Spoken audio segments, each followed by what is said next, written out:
All right, welcome back. We've been talking about public opinion. We're going to conclude our discussion of public opinion, again, with some of the challenges associated with how you go about identifying and measuring what the public thinks about particular issues. And remember, it's important to keep in mind, there is not this amorphous public opinion, right? For any given issue, there are a number of people who will support it and a number of people who will oppose it. So, it is not like public opinion is some amorphous general will out there. Does everyone's opinion count equally? Generally, elected representatives are prudent when they favor the policies that are popular among the majority of their constituents. On more complex issues, better educated and high-income Americans often exert disproportionate influence. Better educated and affluent Americans typically vote at higher rates, and that's another reason why they also have more money typically. Research provides evidence that Republican and Democratic senators are more inclined to listen to higher-income constituents than to low-income constituents. And again, so that's just sort of the reality of things. The politicians most likely to listen to wealthy and influential people. It explains why the federal minimum wage hasn't been increased to, keep pace with inflation, and why the 2017 tax cut bill, was ultimately passed, because again, those folks were the people that were going to benefit. Measuring public opinion is crucial to understanding what it is. Public opinion polls help political actors decide whether to run for office, what policies to support and which to oppose, and how to go about appealing to voters. Recently in the State of the Union address, the Republicans decided to select one of their new senators, Alabama Senator Katie Britt. They put her in a kitchen, and they frankly made her seem like a housewife. This is a woman who's a lawyer, well accomplished. She'd been the chief of staff for the previous senator, and yet they had her, they put her in a position that frankly seemed disingenuous, and it didn't play very well. So again, the problem with understanding what the public is thinking and how to project an attractive, something that's going to attract the support of people is complicated. And frankly, you can't interview the entire U.S. population. It takes too long. It would be way too expensive. So surveys are the mother's milk of polling, if you will, on many issues. So in order to be accurate, public opinion surveys have to meet certain requirements. In order to achieve representativeness, samples must be randomly drawn from a larger universe of potential respondents. Randomness refers to statistical techniques for ensuring that each individual in a population has an equal opportunity of being selected as a respondent. Pollsters generally seek to contact individuals via telephone, which does create selection issues, particularly in this age of cell phones. You also have to account for certain kind of demographic features, age, again, wealth, gender, religiosity, region of the country. These are things that we call stratification issues that you have to account for. Sample size. Samples have to be large enough to provide an accurate representation of the population. For a country the size of the United States, ideally you want to get a sample size of around 1,000 to 1,200, maybe upwards of 1,500. That's sort of what the representativeness sweet spot looks like.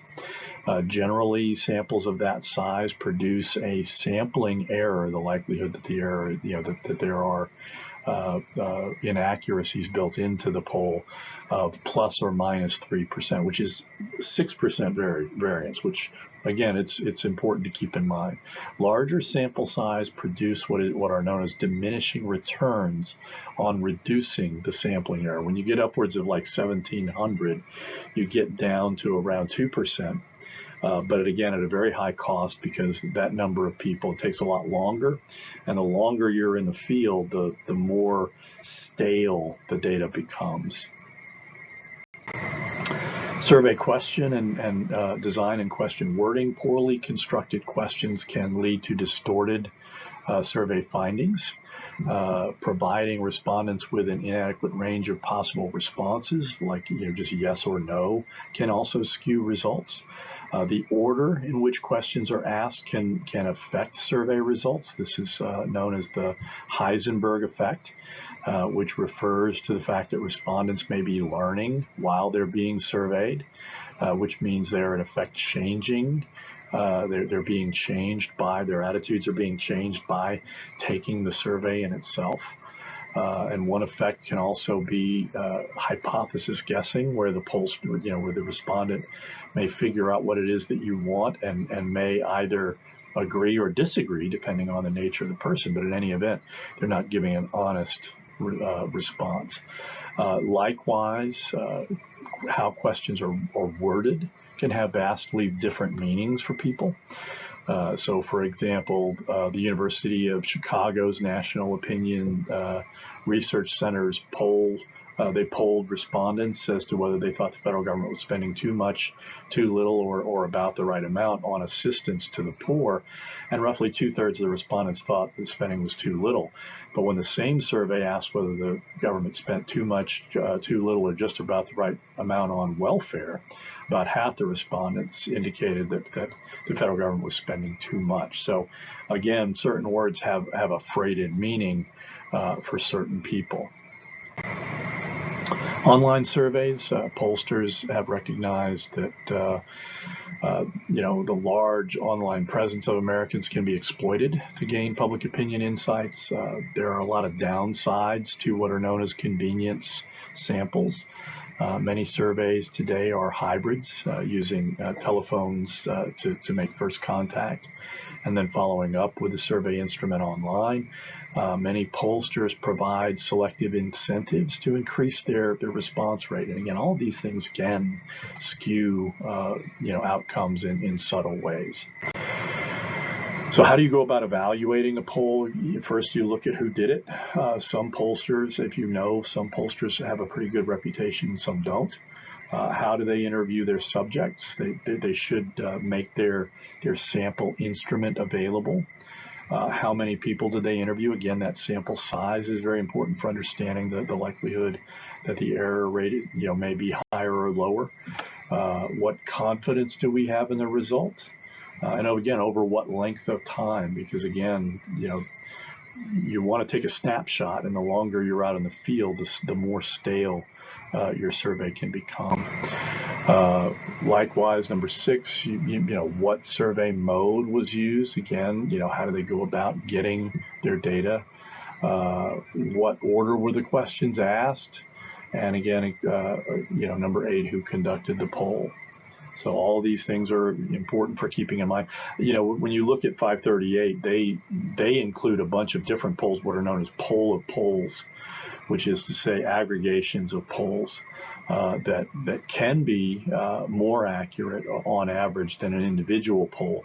But at the same time, if you're including a bunch of skewed polls, and one thing that 538 recently did was exclude Rasmussen, which is a conservative polling outfit that has oftentimes been rather secretive in terms of how they go about conducting their polls. So when polls are wrong, and again, the social desirability effect, this is a polling concept where they think that they're trying, that the respondents can figure out what they think that is the socially acceptable response, and they'll be guided to that response even if they don't really believe that. Selection bias also occurs when pollsters' sample is not representative of the population being studied. The famous example of that is the Literary Digest in 1936. It predicted that Alf Landon would beat Franklin Delano Roosevelt in the presidential election.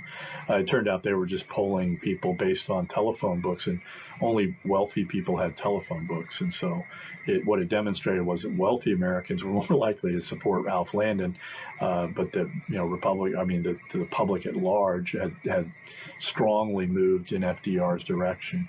The growing number of cell phone users, and again, the declining number of home phone numbers makes pollsters' jobs a lot more difficult.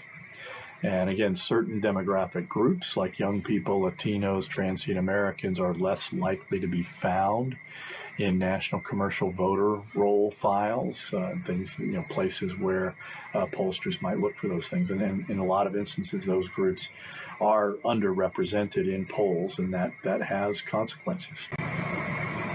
Push polling. This is more, again, this is something that campaigns do and groups that are aligned with political campaigns to try and manipulate rather than measure public opinion. Push polls rely on loaded questions that are calculated to produce a particular response, and they're designed to try and shift the person's attitude. The infamous example there was the 2000 Republican presidential primary race between George W. Bush and John McCain. After McCain had won a surprise victory in New Hampshire, the Bush campaign launched a push poll which asked South Carolina respondents if they would be more or less likely to vote for John McCain if they knew that he had fathered an illegitimate black child.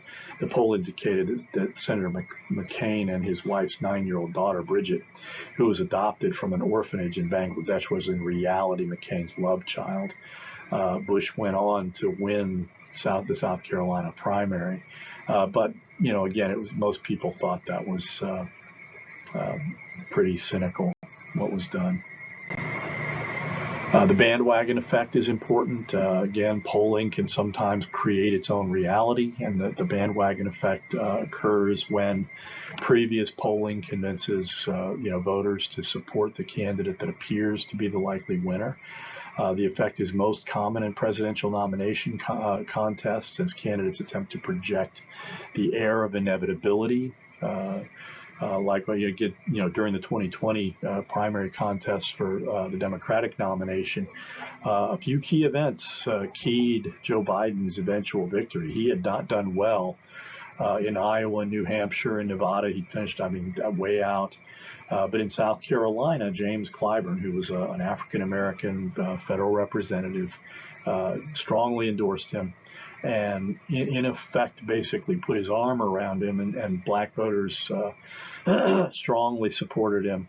That led several of the Democratic primary rivals to drop out and endorse him, and that really kind of got the ball rolling for Biden. So public opinion, what do you think? Public opinion plays a major role in American politics, but several factors contribute to misunderstanding of public opinion among Americans. It's not always clear what the public will is. So how do you think, the people that we considered at that first story would characterize public preferences, for example, regarding gun policy? Whose preferences should prevail when attitudes differ among competing groups, or when they differ between the public and elites, or between the rich and the poor? What are the methods elected politicians use to understand what the public wants, and what do they do when they hear conflicting messages? The media are an important source of political information for the public, and the amount and diversity of information has only grown as politics has migrated online. Do you think the greater availability of information increases the accuracy of public opinion polls? Why or why not? What can we do to do better? So that's it for this presentation. When we move on, we're going to go to the next chapter on the media and political information. I'll see you next time.